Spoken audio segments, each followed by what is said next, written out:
대한민국의 조용기 목사님을 소개합니다. 오늘은 성령 강림절입니다. 하나님의 성령께서 여러분에게 넘치는 은혜를 주시고 계십니다. 인간에게 견디기 힘든 것이 고독이나 소외감 등입니다. 그 때문에 노년의 배우자를 잃은 사람은 곧 남은 자도 죽는다는 것입니다. 그 이유는 고독 때문에 삶의 의미를 잃어버리고 살아갈 기력을 상실하기 때문인 것입니다. 예수님의 제자들이 가장 두려워했던 사실도 바로 그것이었습니다. 왜냐하면 예수님의 제자들은 예수님의 공생애 동안에 자기의 처자나 전토나 고향을 떠나서 열심으로 주를 따랐습니다. 그러나 3년이 지나고 난 다음 예수님께서는 갑자기 이 세상을 떠나서 하늘 아버지께로 돌아가신다고 말씀하셨습니다. 이 말에 제자들은 너무나 충격을 받고 아예 망연자실했던 것입니다. 그러나 예수님은 조금도 동요하지 아니하시고 이렇게 말씀하셨습니다. 내가 다른 보혜사를 너희들에게 보내주겠다. 또 거기에 대해서 말씀하시기를 내가 가는 것이 너에게 유익이라. 내가 떠나지 아니하면 보혜사가 너에게로 오시지 아니할 것이요 내가 가면 저를 너에게로 보내리라고 주님께서 말씀하셨습니다. 그 당시에 제자들은 이 예수 그리스도의 말씀을 전혀 이해할 수가 없었습니다. 예수님이 같이 계셨으면 훨씬 좋았을 것인데 왜 예수님께서 다른 보혜사를 보내겠다고 말씀하십니까? 그 의미를 전혀 알 수가 없었습니다. 이러므로 제자들은 절망할 수밖에 없었습니다. 그들은 슬픔에 꽉 들어 찼습니다. 곧기야 예수님은 십자가에 못 박여 돌아가시고 장사님 받으시고 그리고 예수 그리스도께서 사흘 만에 부활하셨지만은 동해 번쩍 서해 번쩍 나타났다 사라지기 때문에 제자들은 마음에 안도감을 가질 수가 없었습니다. 그래서 그들은 뿔뿔이 헤어지기도 하고 또 유대인이나 관원들을 두려워해서 숨어서 지냈습니다. 그러다가 오순절날 제자들이 마가 요한의 다락방에 모여 한 열흘 동안 주님께서 주시겠다는 능력을 받기 위해서 간절히 기도하고 있었는데 갑자기 하늘에서 강한 바람 같은 소리가 나고 불의 시같이 갈라지는 것이 각 사람 머리 위에 임하였더니 그들이 다 성령의 충만함을 받아 성령이 말하게 하심을 쫓아 다른 방언으로 말하기 시작했습니다. 그 체험을 한 이후로 순식간에 예수 그리스도는 구말리장천 멀리 계신 분도 아니요 여기 나타났다 저기 나타났다 사라진 분도 아니요 그리스도께서 자기들 속에 24시간 내주하시는 예수님이라는 것을 확실히 깨닫게 된 것입니다. 그리스도의 임재하심이 그들의 중심을 꽉 잡았었습니다. 그들이 예수 그리스도 안에 예수님이 그들 안에 있는 것을 체험적으로 알게 되자 그들은 불안과 공포를 벗어날 수 있게 된 것입니다. 긴 동민과 같은 삶을 벗어나게 된 것입니다. 절망에서 소망으로, 슬픔에서 기쁨으로, 죽음에서 삶으로 놀라운 변화의 역사가 그들 속에 가득 차게 된 것입니다. 그뿐만 아닙니다. 그들은 이제 예수 그리스도의 십자가에 죽으셨다 부활하신 그 의미를 깊이 깨달아 알게 된 것입니다. 전에는 왜 예수님이 십자가에 죽으셔야만 하냐? 왜 장사님 받았다가 부활하셔서 성천해야 되는가? 그 이유를 전혀 알 수가 없었습니다. 그러나 성령이 오시자마자 성령께서 그들의 눈을 밝히시고 마음의 깨달음을 주시기 때문에 그들은 예수 그리스도의 죽으심에 대한 의미를 깊이 알게 된 것입니다. 그러기 위해서 십자가에 못 박이신 것은 바로 저들의 죄악을 대수하기 위함이요 저들에게 하나님의 은총을 부어주시기 위함이요 성령을 받아서 그들이 세속을 피해 나오고 마귀와 싸워 이길 수 있는 힘을 주시기 위한 것을 알았었습니다. 예수님이 십자가에 몸주고 피 흘린 것은 저들의 연약함과 질병을 대신 짊어지고 가기 위한 것도 깨달았습니다. 그들은 예수 그리스도께서 십자가에 못 가심으로 모든 저주를 다 대속하시고 아브라함의 축복을 그들에게 주기 위해서 그렇게 했다는 사실도 알게 된 것입니다. 그들은 예수 그리스도께서 죽어서 장사 지내시고 부활하심으로 말미암아 사망과 음부를 철폐하시고 영원한 천국과 영광을 그들에게 허락하기 위해서 그와 같은 고난 당하시던 사실을 체험적으로 깨달아 알 수 있게 된 것입니다. 이러므로 그들에게는 기쁨이 넘쳤습니다. 이제는 누구든지 예수 그리스도를 구주로 모시면 거대한 변화가 다가오게 된다는 것을 알게 되었고 그들이 온 천하 만국에 나가서 증거할 복음의 메시지의 내용을 성령님의 능력으로 깨닫게 되는 것입니다. 누구든지 그리스도 안에 있으면 이제 새로운 피조물이 되니 이전 것은 다 지나고 새 것이 된다는 사실을 그들은 마음속에 깊이 깨닫게 된 것입니다. 이러므로 성령을 받고 난 다음에 그들 자신이 고아와 같이 버림받지 않았다는 것을 알게 되고 그들 자신과 함께 예수님께서 끊임없이 임재하여 계신다는 것을 깨달을 뿐 아니라 그리스도의 죽으심과 부활이 가져오는 엄청난 역사적인 우주적인 구속의 의미를 깨닫게 된 것입니다. 그래서 성령으로 말미암아 그들은 지혜와 총명을 얻어서 담대하게 일어나서 외칠 수 있는 처지에 이르게 된 것입니다. 오순절날 그날에 베드로가 일어나서 예수 그리스도를 전도했습니다. 그는 예수 그리스도를 배반한 사람이었습니다. 그는 바로 안나스와 가야바의 뜰에서 예수 그리스도를 모른다고 3번이나 조그마한 비자 앞에서 부인한 사람이었습니다.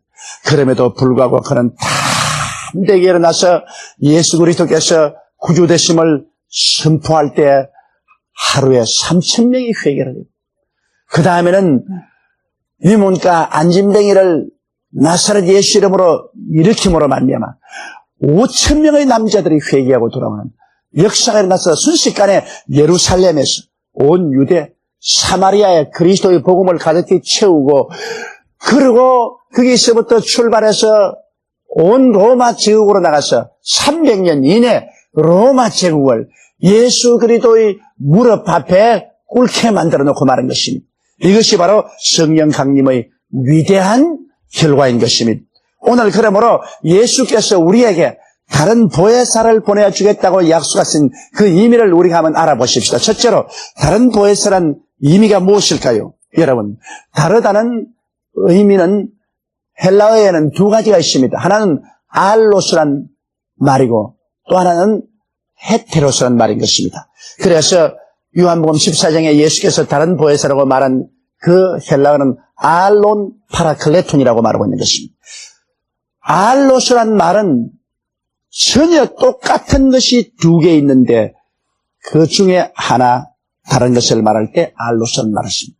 그러나 헤테로스란 말은 전혀 다른 2개가 있을 때 첫째고 그 다음 다른 것을 말할 때는 헤테로스란 말을 쓰는 것입니다.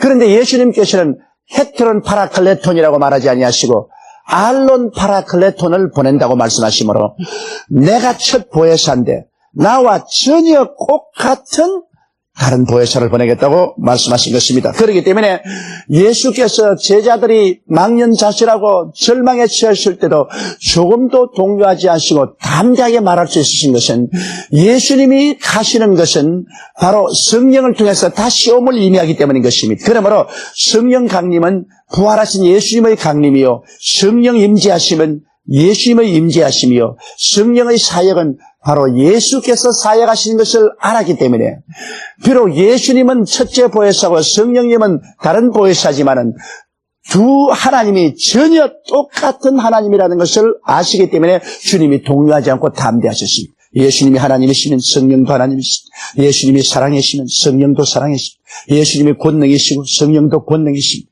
예수님이 구원하신 것처럼 성령님도 예수님의 이름으로 구원하시고 예수님께서 귀신을 쫓아낸 것처럼 성령도 예수 이름으로 귀신을 쫓아내시고 예수님께서 병을 고치신 것처럼 성령도 예수 이름으로 병을 고치시고 예수님이 가르치신 것처럼 성령님도 가르치시고 예수님이 위로한 것처럼 성령님도 예수님 이름으로 위로하시되 오히려 성령 강림으로 말미암아 예수님의 행한 일을 제 아들이 할 것이 이보다 더 큰 일도 할 수 있도록 그렇게 하신 것입니다. 이렇기 때문에 예수님은 내가 가는 것이 너에게 유익이라 내가 가지 아니하면 보혜사가 너에게로 오시지 아니할 것이요 내가 가면 저를 보내리라고 주님께서 말씀하신 이유가 그게 있는 것입니다. 보혜사란 말은 파라클라토스란 말인데 이 의미는 하나님께로부터 보내심을 받아 우리를 돕기 위해서 항상 곁에 계시라는 말씀인 것입니다. 주님께서 말씀하기를 내가 아버지께 구하겠으니 그가 또 다른 보혜사를 너에게 주사 영원토록 너희와 함께 있게 하시라고 말씀한 것입니다. 그러므로 오순절 다락방에 강림하신 성령님은 2000년의 세월을 지났지만은 조금도 변치 아니하시고 주님께서는 초대교회 주의 백성들과 같이 있은 것처럼 지금도 오늘 여의도 순복음교회 이 자리에 임재해 계십니다. 오늘 제가 말씀을 전가하고 있는 이 불란서 파리에도 동일하게 그 성령이 지금도 임재하여 계신 것입니다. 영혼이라는 것은 무한한 과거와 무한한 미래를 창조적으로 결합한 것이기 때문에 영혼이라는 것은 언제나 우리와 같이 계신 성령님을 의미하는 것입니다. 이러므로 오늘 여러분은 절대로 고아와 같이 버림을 받지 않습니다. 그리스도께서 그리스도 이름으로 그리스도 자리에서 그리스도의 사역을 대신하실 성령님을 여러분에게 보내신 것입니다. 이러므로 진리를 알지니 진리가 너희를 자유롭게 하라고 말씀한 것처럼 여러분이 이 사실을 깨닫게 되면은 이제 성령이 나와 같이 계신다는 것을 확신하게 되면은 예수님의 제자들이 느꼈던 그 엄청난 느낌을 여러분이 가질 수 있는 것입니다. 성령께서 여러분과 같이 계심으로 부활하신 예수님이 나와 함께 계신다는 것을 알게 되므로 눈에 아무 증거 안 보이고 귀에는 아무 소리 안 들리고 소연 잡히는 것 없어도 두렵지가 않습니다. 이 세상이 변화에 변화를 가지고 엄청난 소용돌이를 치고 있습니다. 이 불확실한 시대 속에 바로 5분 후에 무엇이 일어날지도 알 수가 없습니다. 여러분, 살인에 일어난 대지진을 보십시오. 밤 1시에 사람들이 다 잠자리에 들어가서 천지를 모르고 휴식할 시간에 순식간에 천지가 진동하고 아파하다가 물어내고 땅이 갈라지고 3천여 명의 사람들이 불기의 객이 되고 마는 것입니다. 이것이 오늘날 우리가 사는 현실적인 세계인 것입니다. 그렇기 때문에 오늘 사람들은 모두 다 불안과 공포에 떨고 있는 것입니다. 내일을 예측 못하고 있는 것입니다. 정치, 경제, 교육, 문화, 군사, 산업 모든 면에 변화가 엄청나게 일어나고 있는 것입니다. 이 불확실한 시대에도 불구하고 우리가 마음속에 평안을 가지고 확신을 가지고 살 수 있는 것은 하나님의 성령께서 우리 속에 와서 계시고 성령이 바로 예수 그리스도의 임재하심을 가져오기 때문에 강하고 담대하게 우리가 살아갈 수가 있는 것입니다. 그러므로 예수님께서 내가 가는 것이 너에게 유익이라 내가 가지 않으면 성령이 오지 않을 것이요 내가 가면 보혜사를 너에게 보내겠다고 말씀하신 이유가 그게 있는 것입니다. 예수님은 육체를 가지고 오시기 때문에 예수님은 시간과 공간의 제한을 받아 소수의 사람과 같이 계시지만은 성령은 파라클레토스 보혜사는 푸뉴마테스 즉 바람이라 바람처럼 우리 모든 사람과 같이 계십니다. 오늘 바람을 독재한 사람을 보았나요? 모든 사람은 다 바람 속에 있고 바람을 마십니다. 그와 같이 하나님은 바람처럼 성령을 통해서 임재하시고 그리고 여러분 속에 들어와 있기 때문에 이제는 소수의 사람만 예수님과 교제하고 거할 수 있는 것이 아니라 누구든지 그리스도와 함께 거하고 그리스도와 함께 살아갈 수 있기 때문에 주님이 육으로 가시고 성령으로 오시는 것이 훨씬 더 유익되는 것을 보여주고 계신 것입니다. 둘째로 우리는 우리와 함께 하신 성령께서 어떠한 일을 하시는지 그 사실을 잘 알아야 되겠습니다. 이사야서 11장 2절 이하에 보면 거기에 대한 말씀을 상세하게 말씀하고 있는 것입니다. 여러분, 성령께서는 바로 하나님 아버지의 영이시며 예수 그리스도의 영이십니다. 성령은 아버지 하나님과 예수님을 통해서 오셨습니다. 그렇기 때문에 오늘 성령 시대는 아버지도 예수 그리스도도 성령을 통해서 우리에게 나타납니다. 우리는 성령 싫어. 우리는 아버지 하나님만 원해. 유대민족들은 그렇게 말했습니다. 우리는 예수 싫어.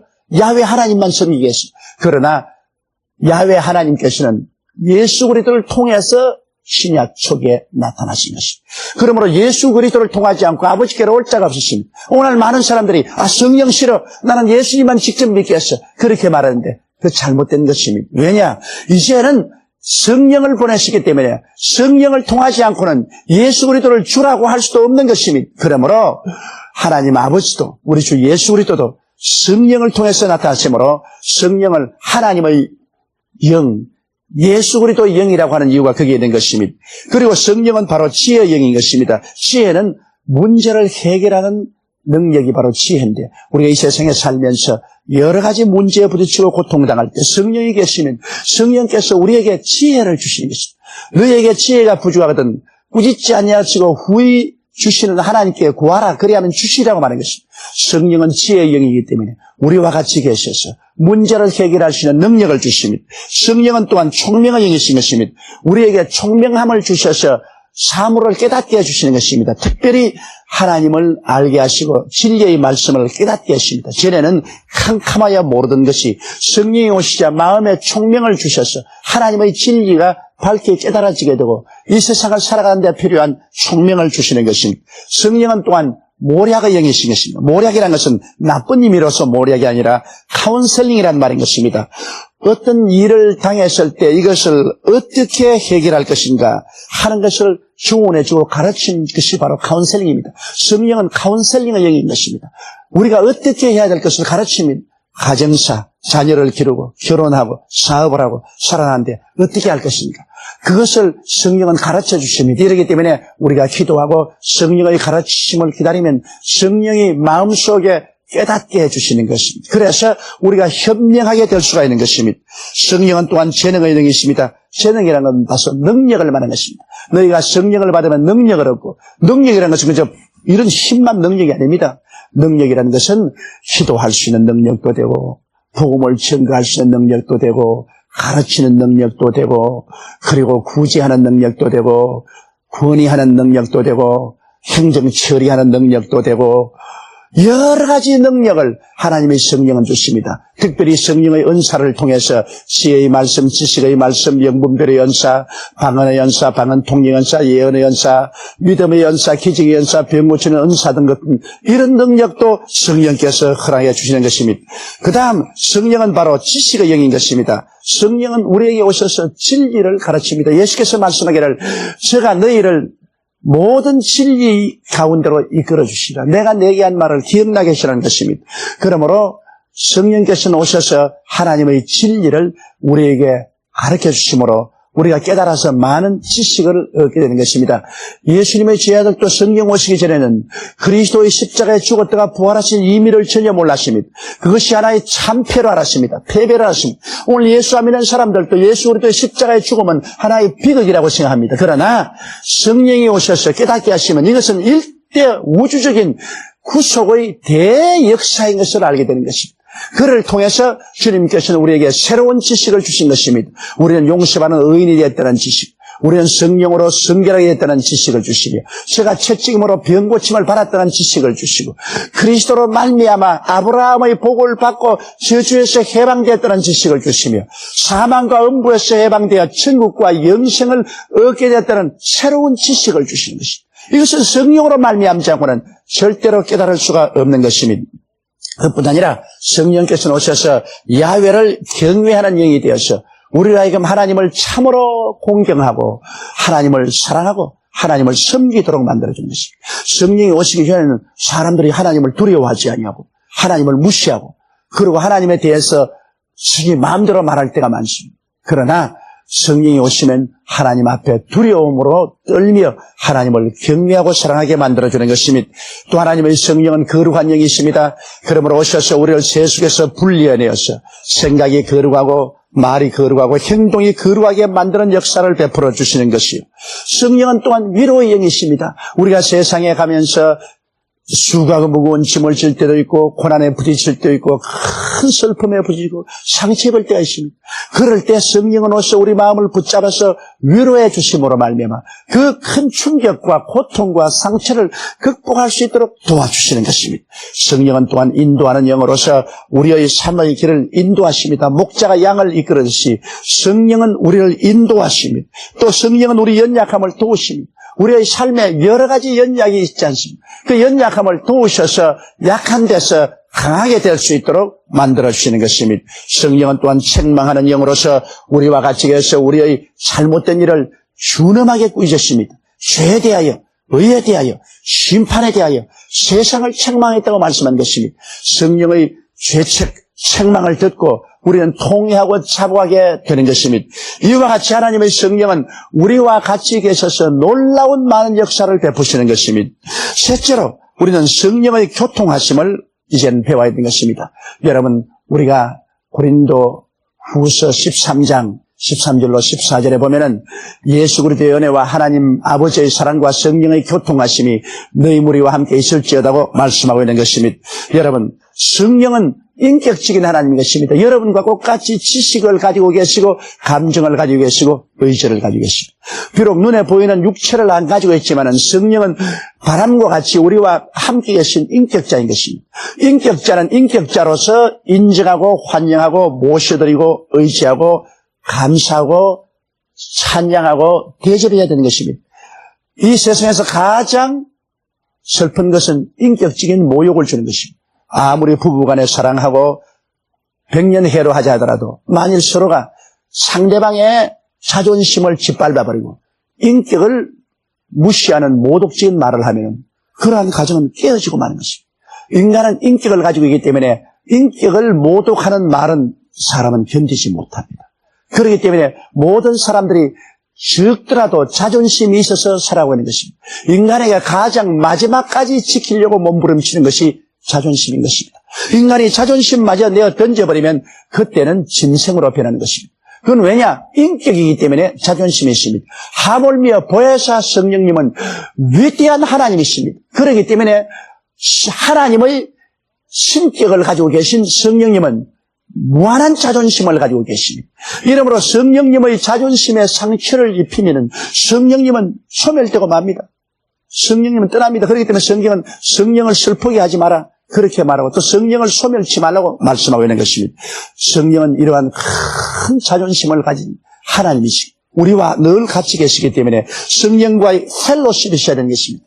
코이노니아, 성령과의 교통이란 헬라어로 코이노니아입니다. 코이노니아는 바로 펠로십을 말하는 것입니다. 서로 친교를 말하는 것입니다. 친교를 어떻게 합니까? 서로 인정하고 다정하게 인사하고 악수하고 혹은 포옹하고 상대를 인정하고 환영하고 모셔드림으로 우리가 친교할 수 있지 않습니까? 성령은 육체로 안 보이기 때문에 우리는 성령과 친교하기 위해서 성령님 인정합니다. 환영합니다. 모셔드립니다. 의지합니다. 보혜사 성령이여 감사합니다. 저를 이끌어 주시옵소서. 이걸 늘 말해야 되는 것입니다. 저는 매일같이 그 말을 하는 것입니다. 그리고 성령님은 또한 우리와 함께 일하기 위해서 오셨습니다. 성령은 바로 주수꾼의 주인입니다. 교회의 책임자요 영혼을 구원하는 총사령관인 것입니다. 우리는 그 영혼을 구원하는 하나님의 사역에 부름받은 머슴들입니다. 일꾼인 우리가 주인 되시는 보혜사 성령님과 동업을 하는 것입니다. 우리가 하나님과 함께 일하는 자인 것입니다. 그렇기 때문에 우리는 언제나 성령님의 뜻을 받들어 일을 해야 돼요. 하나님의 사업을 내 마음대로 하겠다고 내가 오늘은 동쪽 밭으로 가고 다음은 서쪽 밭으로 가리라. 이거 안 되는 일인 것입니다. 하나님의 성령께서 다 계획을 가지고 계시고 그래서 성령이 시키는 일을 해야 되는 것입니다. 이러기 위해서 우리는 항상 성령님 앞에 기다리고 성령이여 나를 이끌어 주옵소서. 종이 주인을 여종이 주모의 손을 바라본 같이 우리가 야훼 하나님을 바라고 성령님의 인도를 기다려야 됩니다. 성령님은 우리와 항상 동업하십니다. 그래서 하나님의 사업을 이루도록 해주시는 것입니다. 또 그뿐 아니라 성령의 교통합시라는 것은 성령과의 일치를 말하는 것입니다. 항상 성령과 우리는 하나 되어 살아야 되는 것입니다. 성령님과 분리된 삶을 살아서는 안 됩니다. 그렇기 때문에 하나님의 성령을 슬프게 해서는 안 되는 것입니다. 성령이 싫어하는 일을 우리가 해서는 안 되는 것입니다. 성령이 기뻐하시는 일을 함으로 말미암아 성령님과 항상 일치된 삶을 살아야 우리가 참된 펠로십이 되는 것입니다. 또 그뿐 아니라 코이노니아, 즉 교통이라는 말은 트랜스포테이션이라는 말인 것입니다. 이것은 뭐냐면 운송한다는 말인 것입니다. 제가 한국에서 칼 비행기를 타고 프랑스 파리까지 왔습니다. 비행기가 없으면 이곳에 13시간 만에 올 수가 없습니다. 또 제가 한국으로 귀국을 할 때도 칼 비행기를 타고 한국으로 돌아옵니다. 교통입니다. 이 비행기의 교통이기 때문에 왔다 갔다 할 수 있지. 옛날 같으면 몇 달 만에 왔다 갔다 하기 때문에 프랑스에 한번 와서 집회하고 오려면 1년이 거의 걸릴 것입니다. 그러나 오늘날에는 순식간에 왔다 갔다 하는 교통이 되는 것입니다. 여러분도 오늘 교회에 오실 때 그런 교통을 이용해서 오시지 않았습니까? 우리는 성령의 교통하심을 통하여 성령과 친교하고 동업하고 일치를 가지며 그리고 성령님의 운송을 통해서 예수 그리스도의 은혜와 하나님의 사랑을 우리의 삶 속에 우리가 받아서 누릴 수가 있게 되는 것입니다. 그러므로 하나님의 성령께서는 예수 믿지 않은 불신자는 곁에 있어서 감동시키고 책망하셔서 회개하게 만들어주시고 그리고 예수를 구주로 모시면 성령은 우리 속에 들어와서 거하시면서 믿음과 소망과 사랑으로 채워주시고 사랑과 희락과 화평과 오래 참음과 자비와 양성과 중성과 온유와 절제 같은 열매를 맺게 해주시고 우리가 성령 충만한 세례를 받으면 이제 성령께서 우리에게 권세와 능력을 주셔서 우리는 권능 있고 능력 있고 힘 있게 그리스도의 복음을 천하에 전할 수 있게 만들어 주시는 것이요. 그 모든 것 위에 성령님은 인격자이시기 때문에 항상 성령님을 인정하고 환영하고 모셔드리고 의지하며 성령과 동행하게 될 때 여러분은 고아와 같이 살지 않고 소외되지 아니하고 물된 동산같이 넘치는 하나님의 영광과 은총 중에 살아갈 수 있게 되는 것입니다. 다 같이 고개 숙여 기도드리겠습니다. 전능하시고 거룩하신 하나님 우리 아버지요. 오순절날에 성령이 임하시자 고아와 같이 되고 소외되고 버림받았다고 생각하는 제자들이 순식간에 그리스도 임재하심을 모시게 되고 하나님의 위대한 능력을 깨닫게 되고 그리스도의 죽었다 부활하신 그 위대한 진리를 알게 되어서 그들은 기뻐 뛰어 일어나서 목숨을 바쳐서 온 천하에 복음을 전개했습니다. 하나님 우리 아버지여, 오늘 2000년 후 이날도 바로 성령은 떠나지 않고 우리와 함께 계십니다. 아버지 하나님께서 우리 모든 주의 백성들이 예수를 구주로 모시고 성령님과 함께 거하면서 성령 충만한 세례받게 도와주시옵소서. 늘 성령님을 인정하고 환영하고 모셔드리고 의지하면서 살아갈 수 있도록 도와주시옵소서. 예수님 이름으로 축복하고 기도드리옵나이다. 아멘. 할렐루야. 아멘. 목사님 감사합니다.